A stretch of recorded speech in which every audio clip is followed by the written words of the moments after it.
India Post Live, India's first online news conversation web TV where you too can participate. I'm Ishan Russell and this is really about all your participation. You can come in and talk about anything under the sun. You can talk about anything that you want, and how you can do that? Well, it's pretty simple. Just use social media. You will have it on your phone, your iPad, your laptop. Use Facebook, use Twitter. On Facebook, just go to our page and log in and post a comment over there. You can use Twitter hashtag India Post Live to your tweets, or use our Twitter handle at India Post Live, or you can even go to indiapostlive.com, log in and vote your post your comments over there. You can also view this video, view other videos that we have for you over there. So just go and explore and be part of this conversation, because ultimately what we're talking about are issues that concern you. And one of the issues that concerns a substantial population of India, at least, and it occupies the mind space of everybody, is Section 377. Now, there has been a lot of activity as far as the courts are concerned,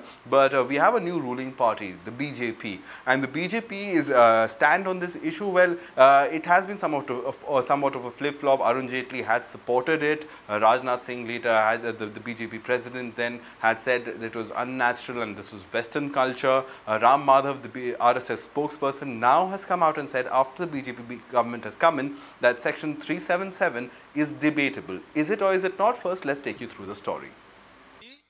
In what could be seen as softening its stance on LGBT rights, the Rashtriya Swayamsevak Sangh, the BJP's ideological parent, said on Tuesday that criminalization of homosexuality is a debatable topic. The RSS has a huge influence on the ruling BJP. RSS spokesperson Ram Madhav said, while he did not glorify certain kinds of behavior covered by Section 377, it was debatable whether they should be considered a crime. Madhav's statement marks a significant departure from the Sangh's previous rigid position on the LGBT community. Earlier, BJP President Rajnath Singh has said the party is not in favour of decriminalizing homosexuality. While it may be too early to say that RSS has changed its stance on decriminalization of gay sex, it does offer a ray of hope that right-wing groups are finally open to a debate on the issue. All right, to help us understand what really is the current situation and what should be the ruling dispensation doing about this issue, we have with us Professor Makhan Lal. He's a senior fellow at the Vivekananda International Foundation. Thank you very much for coming in, sir. We also have on Skype Rahul Ishwar joining us from Bangalore. Rahul is, of course, a known face for those of you watching TV. Thanks very much for coming in, Rahul. Also, Pallav Patankar, director of the HIV program at the Humsafar Trust, is with us, and so is Tahir Ahmed. He runs an organization called The Right to Love. So, Tahir, I'll start with you. Just the fact that the RSS is saying that the issue is debatable, do you think that is at least a silver lining in the cloud, as they may say? Well, yes, it is obviously a silver lining, as you say, because RSS, they have shifted their stance from, hardcore right-wing to, a little more liberalistic. It's definitely a silver lining for us. All right, but Rahul, as far as you're concerned, do you see that there being a wider debate about this, or do you see this matter just staying in the courts, and that is where the courts are the best people to decide it, not public perception perhaps? No, Supreme Court rightly said Parliament should take the final call. And Supreme Court rightly pointed out legal acceptance comes only after social acceptance. Court is a place for legal acceptance and Parliament is a space for social acceptance. This issue is very much debatable. We should discuss it. We should not shy away from discussing it. And at the same time, I would humbly request all the gay rights activists. India is a nation which is debating this issue. Let us not push it too fast and too forward. Let us take it slow. And there is a huge section of our society which is willing to engage with these people. Still, I would like to convey to them that there is a strong apprehension in many sections of the society regarding whether there is a scientific consensus about the naturality of homosexuality. Many people are debating whether this is genetically transferred or culturally transferred. We should discuss all these dimensions. But this stand by Ram Madhav is an acceptable stand, because in a democracy we should not shy away from debating or discussing anything. There are no taboos on discussion. All right, no taboos on discussion. That certainly is, and that is the heartening fact about India. But Pallav, I want to come to you. A lot was said by Rahul, right? And if you were listening, and I'm sure you would want to disagree a slight bit. So why don't you go ahead and make your opening statement? I would disagree more than a slight bit. First of all, I would just expect Rahul to keep up the science and the hereditary and the genetics, because I don't think that's his purview right now. And we have told him on several fora that the World Health Organization as well as the American Psychiatric Association are very clear that this is not a mental disorder. And about all this nonsense which Rahul speaks about, I think he needs to go and get his facts right. So one should. So let's keep that aside. I mean, one is talking about Section 377, not just about social acceptance and other things than that. From the seat that I am sitting on, I see how stigmatizing and discriminatory laws affect the lives of people and how it had direct impact on the HIV scenario in this country, and who takes moral responsibility for that while you preach public morality on the other hand. All right, fair enough. And Anjali Gopalan of the NAS Foundation is somebody who is actively pursued and actively talked about Section 377. Anjali, the RSS saying the issue is still debatable, at least debatable. Do you see that as a slight move forward in terms of getting a larger debate and making more in terms of societal awareness about the entire issue? I don't know about societal awareness, but the fact that the RSS said what they said, and I don't know, because there was a deadly silence after that, whether someone put them back or, but the fact that they said it is a sign that at least they're willing to make some change in the stand that they've been taking all this time, which is always a good thing, right? It is just, in my mind, there's absolutely, it's important. One, of course, is the legal issue that we continue to fight to overturn, at least to try and get a change in the,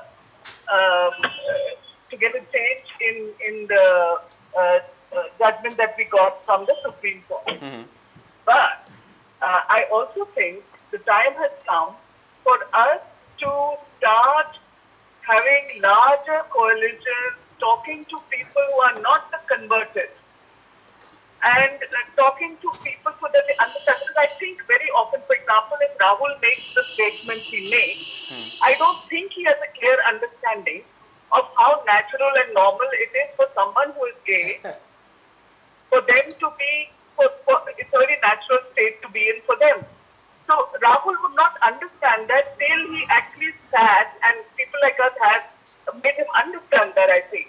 So it's a good thing when people talk about, let's at least talk about the issue, especially people who are completely closed off to it, like the RSS one. Fair enough. People have started talking about it. Professor Makhanlal, what would you make of it? Would you say that it's good that society is talking about it, more awareness at least about LGBT rights? Yes. As far as society is talking about, it's a very healthy thing and extremely important. But let us get back. I am not going to speak about 377, what it stands for. But what is very important to understand is laws do not exist in vacuum. They are not framed out of nothing. There is something called civilizational, cultural ethos, civilizational and cultural achievements over thousands of years of a particular society or a particular group. And it is based on that laws are formulated. And that is why many of laws that exist in our country are very different than laws that exist in America and Europe and everywhere. Laws are always synonymous. They reflect the social attitude and civilizational attitude. You don't have a family inheritance law in Britain, but you have in India. You don't have joint family property rights. You don't have that in England. What is important is two aspects in my views in this issue. It is perfectly all right, somebody, the way they want, they can live. But why do they need a legal protection for this? Because they're human beings. No, they are human beings. I am coming on that. There is something called natural process of selection and evolution on which their law does not apply. It's nature which applies.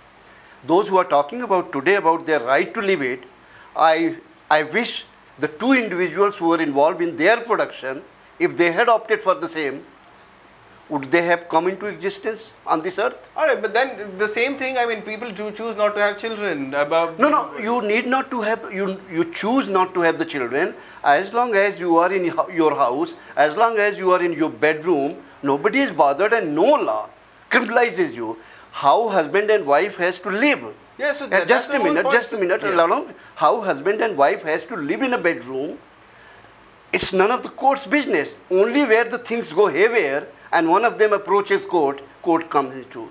Gays can live the way they want to. They have been living for a long time. Then why not legal rights? No, I don't understand.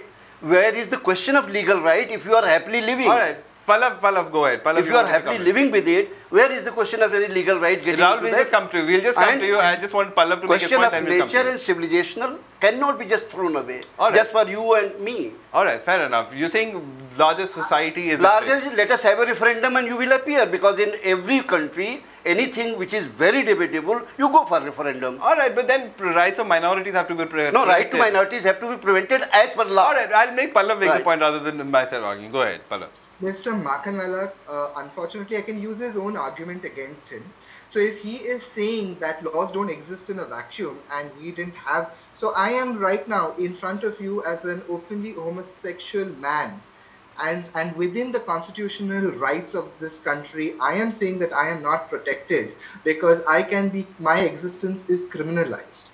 Where is the law that protects me and many of the LGBT community members just by the criminalization? Now, so by that virtue, if you're saying laws do not exist in a vacuum, then the law should be there that does not gives me lesser rights than any other Indian citizen. Why don't you answer that? Let me answer that. You are very right, laws do not exist in vacuum. The question of criminalization of an act does not involve anybody as long as it is not in public realm. Even if you are wife and husband and have been sexual act on the street, on the crossroad, will the criminal law apply that? You are not being discriminated being gay.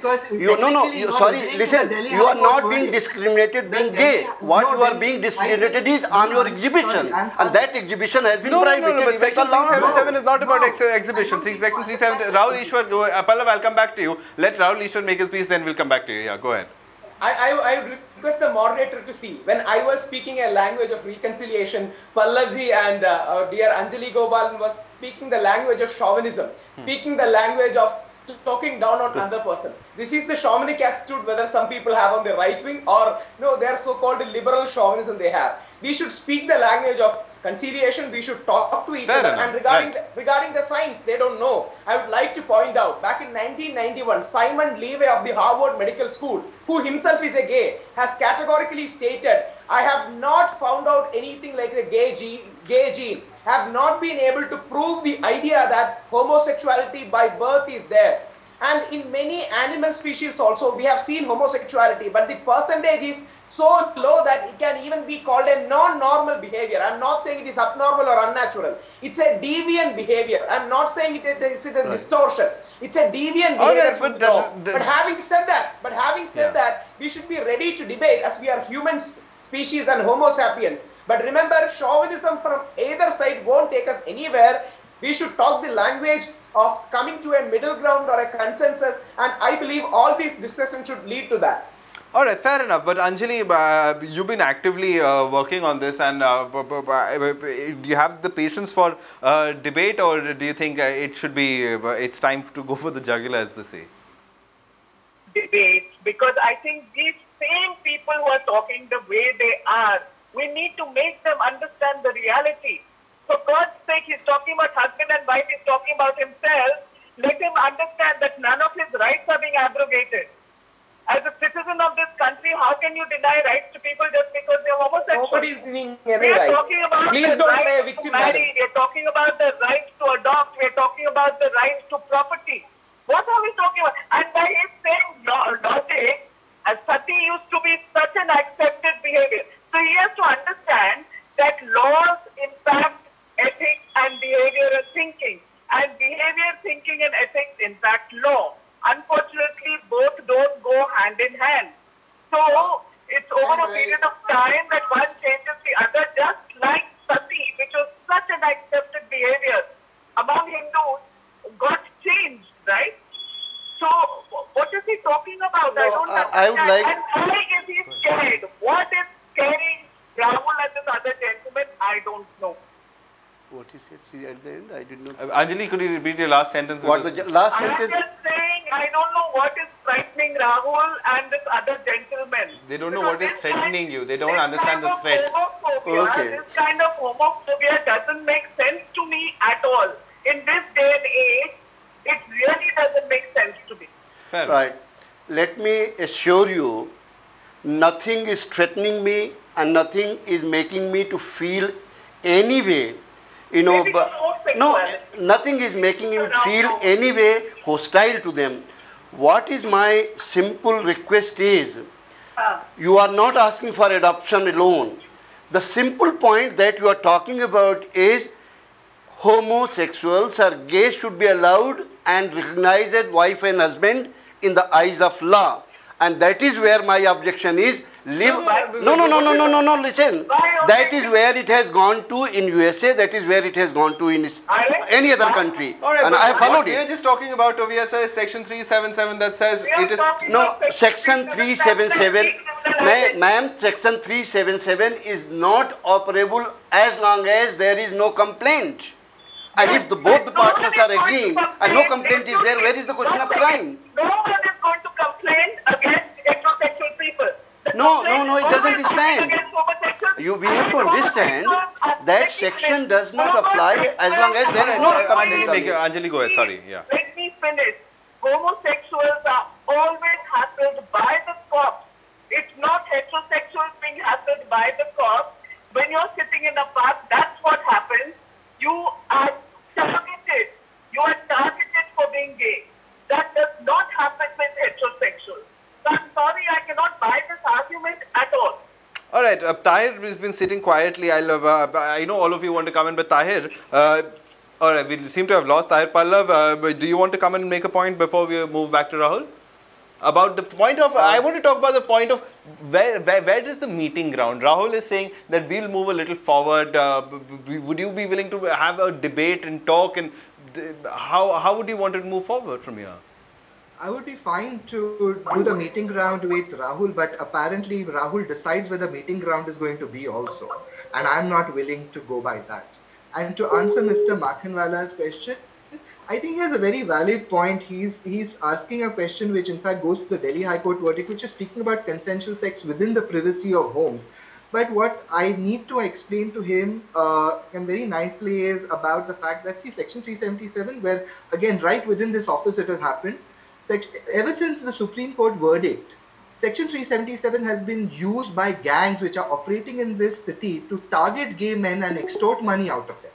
Now, nobody sees these particular aspects of blackmail and violence that come into the picture because of Section 377 existing. It is not used by men against each other. It is used by third parties against gay men. Now, these are the things which create problems for the gay community. All right, Tahir, I want to allow Tahir, because Tahir has been listening into the debate, wanting to come in, but has not been able to. Tahir, go ahead. So what this gentleman was saying about, how the culture of a nation is transformed into laws. So, well, let me just say something about the culture of this nation. In India, we have always been acceptive of diverse notions of sexuality. Now, if we go back to history, and there is a book which is called Same-Sex Love in India. It is written by Ratwa and Mr. Salim Kidwai. So, in the book, he talks about, about the whole, how India has been dealing with homosexuality, about various notions of gender. Even yesterday, I was talking to a friend of mine. He was talking how people in Mathura, male people, they cross-dress and dress up like Sakhi. And that is how they perform the parikrama. So the fluidity of gender has always been there in India. This Section 377 was imposed on us by the British colonial law, by the British. So it's not inherited to India. So that's how we can That's what I wanted to say about. Right, go ahead. You see, I will go along with the argument that Section 377 is being misused by the ruffians, by the antisocial element and others in terms Even of... by the police in many instances. Even by the police, by extorting money. It's a reprehensible, it has to be fought. People do have a right to live the way they want, I do recognize about it, but what has to be transformed is not the law, but the culture of the people. Is police not harassing the innocent people? Is police not harassing very, very, All right, so, normal then, people? Then We need to change the culture of the behavior of the people, right. not the law. No, but law if the law is redundant, then why have that one line? I mean, this one line being struck off. No, I would not be agreeing to that for one very simple reason. You do something against me in terms of consent and I complain to the police. Under which law will you be prosecuted? If that law goes, you tell me, if you forcibly do it, in which law you will be prosecuted for creating problem for me? I think there are enough laws for abuse. I'm not too sure. I'm not the legal expert. But Anjali, if you're still there, you can make a final word because there are other activists who want to come in and we know you're traveling right now. So your final word before we let you go, Anjali. All right. So I would say that there are plenty of laws, including the rape law, which has become gender neutral now. So I think you could go under that if someone is hassling you. And It's become gender neutral. That is what she's saying. Well, she's saying. So, I mean, I'm just saying that you can definitely do that. Now, that doesn't mean that you have to understand that a law like Section 377, which criminalizes a certain behavior, is really creating problems for a very large number of people in this country. So, when that happens, when there are, and it's really unfair that we're doing this to our own countrymen and women. Why can't we understand this? It's really critical that we fight this at every level. And yes, I totally agree. Please, let's have discussions around this because it's about time that we spoke openly about issues, LGBT issues. It's really becoming important. And the last thing I want to say is recently the Supreme Court gave a very good judgment on transgender rights. And then you have Section 377 in place. So does that mean transgenders don't have a sex life, or what does that mean? So I think there are many contradictions right now with Section 377 being in place. Fair enough. Right, Anjali, thank you very much for coming and shedding light on this subject, and we request you to join this because we over here would really be talking about this a lot. The fact that the country is talking about it, you and I are certainly talking about it, and there are many of you who might be talking about this in your drawing rooms, bedrooms, offices. So let's have a conversation about it. That's what Rahul Ishwar has also been saying all along. Rahul, you've been bearing with us all this while, listening impatiently. But final comments from you. Anjali, Gopal and Pallav, let them go ahead with their fight. But remember, there is a huge section which is having a very reasonable apprehension, a respectful attitude towards homosexuality, but at the same point of time, they are having some reasonable reservations. Let us talk it out and hopefully we will have a social consensus, then a legal consensus for your way forward. But let us take it slow, let us take it respecting both sides, then only we can have a middle ground, a meeting ground and a consensus which is essential for democracy. All right, Pallav, would you agree that a social consensus is first required before any kind of legal matters are laid to rest? I think social consensus, if you go by social consensus, then the whole spirit of democracy is lost. My constitutional rights or the constitutional rights of minorities who are not understood cannot be held accountable to social consensus. Then I don't think we are going by the spirit of democracy and taking care of minority groups who probably may not be understood. First of all, the effort, and a very clear effort of understanding the issue of gender sexuality needs to be done, which I don't feel is being done. Not even by Rahul Ishwar right now, who makes an effort or tries to put the right words, but I always see him coming with all these funny anecdotes about things. Look at the good and the bad. Nobody is trying to glorify homosexuality as far as RSS comments goes. We are not trying to say that, hey, you know, we are up there in your faces. We are only trying to say that I am an Indian citizen and respect me as an Indian citizen with the full constitutional rights. I don't think it's too much to ask. Are you trying to say that you will be a second-class citizen and that's how where you should stay? This is what I'm hearing from the other two gentlemen sitting out there. And if that's what you want, then this country is going down the wrong path. All right, Gaurav Ghosh joins us also on the phone line. Gaurav Ghosh is an LGBT activist, but he's been working on these issues for some time. Gaurav, there have been, as always, differing points of view about the entire matter, about Section 377. But as far as presently what we're talking about is whether social acceptance is really needed first before legal acceptance happens. Do you agree with that? Do you think rather the legal acceptance is more important than social acceptance, which could never even happen, might never happen? Yeah. Hello? Yeah. Yeah. Could you hear me, Gaurav? I asked Yeah, I can hear you. Tell me. Yeah, I was saying as far as what we're talking about right now is whether social acceptance is more important than legal acceptance as far as Section 377 is concerned. I think legal acceptance is important because once it is there, for example, when Delhi High Court said, decriminalized Section 377, what happened was that there were also social, not acceptance, social humiliation, but then people were not doing it overtly because they knew that within the, legal rubrics of Delhi, you couldn't do it at that time, right? Mm-hmm. So social acceptance will come slowly, but what is very important is that legal acceptance is necessary. So if Supreme Court says that no, this has to be decriminalized, or the country should just think about it, I think the new government should also think about it, and we should decriminalize Section 377. Right, go ahead, Professor. You've been waiting patiently. See, there are two issues. One with about the constitutional right and right of minority. You cannot hold two together because your constitutional right may be perfectly fine, but I doubt if it is covered under minority rights when you go by constitution. Constitution very well defines what the minority is, what does it mean. So you say there are no sexual minorities? No, I don't consider it as minority. Okay. Go by constitution. I'm talking about constitution. Number two, I would be arguing that for any law to be respected, to be accepted, social acceptance should come first.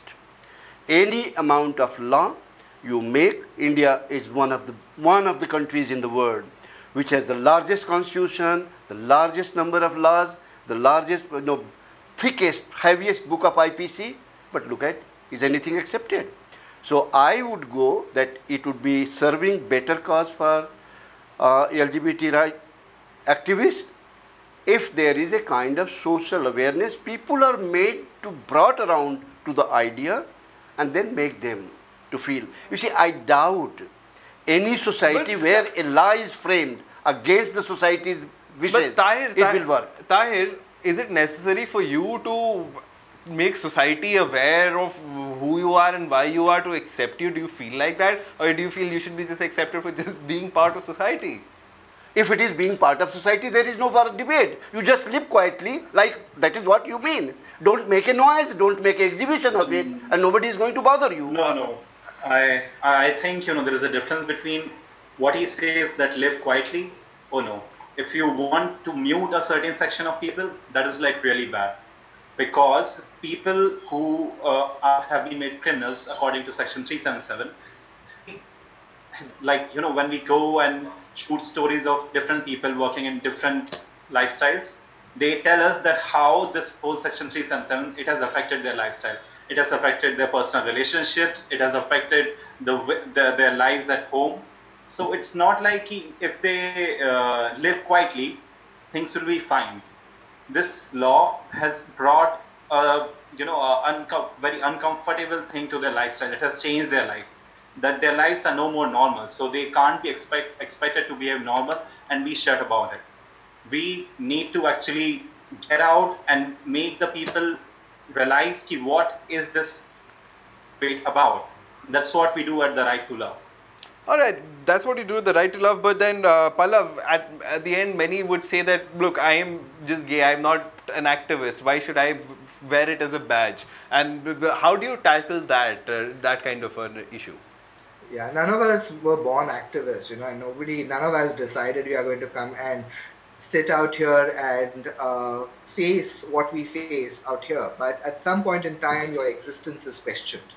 no one says, I want to be a gay man. But the fact remains is that I am there, and it is a very much a part of my existence and the existence of a lot of other gay people out there. What I am hearing out here is, first of all, I think there is no clarity about gender and sexuality. One just believes that your sexuality is something that you choose, or it's something that you just want to tom-tom about. No, we are realizing the efforts of trying to keep our trap shut and trying to lead these quiet, silent lives, and what is the effect that it is causing, and that's why we are speaking out.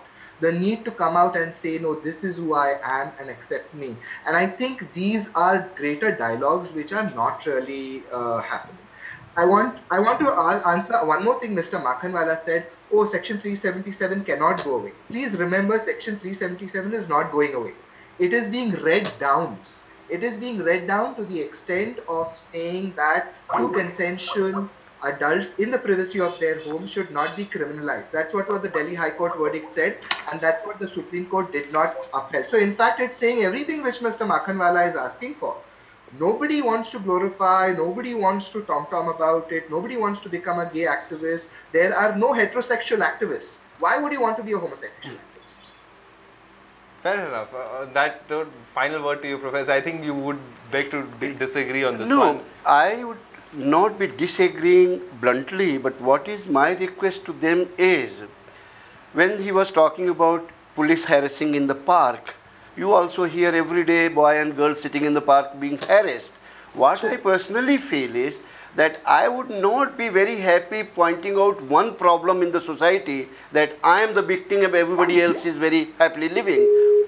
What I will personally feel is there should be a debate not on the Section 377, but debate within the society about these issues. And law, I assure you, will follow. I have been a student of civilization around the world, and I know that law has always followed the society and not other way around.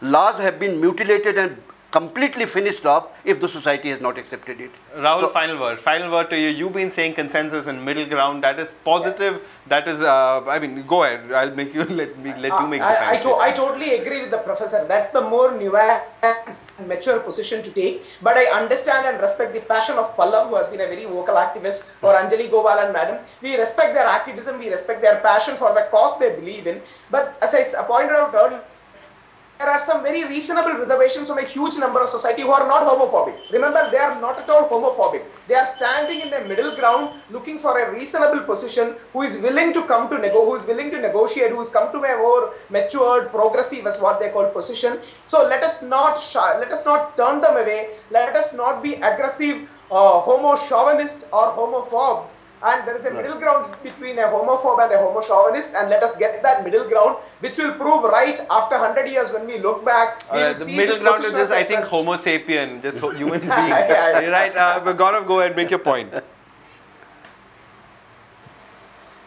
Hello? Yeah, Gaurav, go ahead. You wanted to make a point. No, I just heard all this that conversation that is happening right now in the studio. I think that the person who is saying that the social awareness is necessary. I also feel that the social awareness is necessary. But what is necessary is that the legal battle, that the legal debate, the legal the legality around Section 377, it has to be discussed, it has to be fought, and it has to be decriminalized. Social awareness will happen. You cannot expect that the social awareness will happen. The society will change, and then the society will come to with this divine revelation that the law is bad, the law has to be decriminalized. It doesn't work like that. So the law has to follow the own legal, procedures and everything. The Section 377 has to go, and the social awareness will automatically happen the way it is happening till now. People are getting aware. So I think that, what the other person, I think on Skype or phone is saying, I think it's right that, all these like homophobia or these people who are saying that, that in the society, you are part of the society, so what, don't make noise. Why shouldn't they make noise? Because society does not recognize me. The society says that I am a criminal. So I have to make noise. So I think these are the things we have to keep in mind. All right, final word to you, Tahir, before we close this discussion. Sure. So, well, you have been talking about homosexual activists and everything else. You see, the thing is, it's not about a particular minority, sexual minority. I think it's about the right to life. It's about the right to liberty, which has been granted to us through our constitution. So, if I cannot choose who I want to love, what my life remain about? You are taking a right to life. You are taking a right to choice. So that is how I see it. It's about the right to love in the end. And we all, as a community, as Indians, we need to stand for it. All right, so let's all, we'll have to wrap this up. There are disagreeing points of view, but at least the talk is happening. At least the conversation is happening. Thank you very much, Tahir and Pallav and Rahul. Thank you very much for coming in via Google Hangout and Skype. There is, sir, we've run out of the show, but I will let you make that comment on Twitter because all our viewers will be calling us and following. So I will just tell here and you put it. All right, you see, go ahead, make it. Why I say acceptance on the society is very important, because if the law is forced down from the top, society revolts and revulses it. If the law goes down from up, the law was changed and society did not really revolt, society celebrated. Panchayats, but after the Delhi High Court verdict, I think society a little celebrated a little more. No, society, that effect is now people are debating because of Delhi High Court. All right, so it's a good start. All right. Let us go more and more debate. All right, more and more debate is what we also promise over here at India Post Live. Not a debate, a conversation at least. Thank you very much, Professor Makanal, for coming in. Thank you very much, Tahir and Pallav and Rahul for joining in. Well, that was a little presentation on this subject. What do you think about it? Write into us, tweet out to us, post on Facebook, go to indiapostlive.com, view this debate and think, make up your mind and take a stand. Thanks so much for joining in.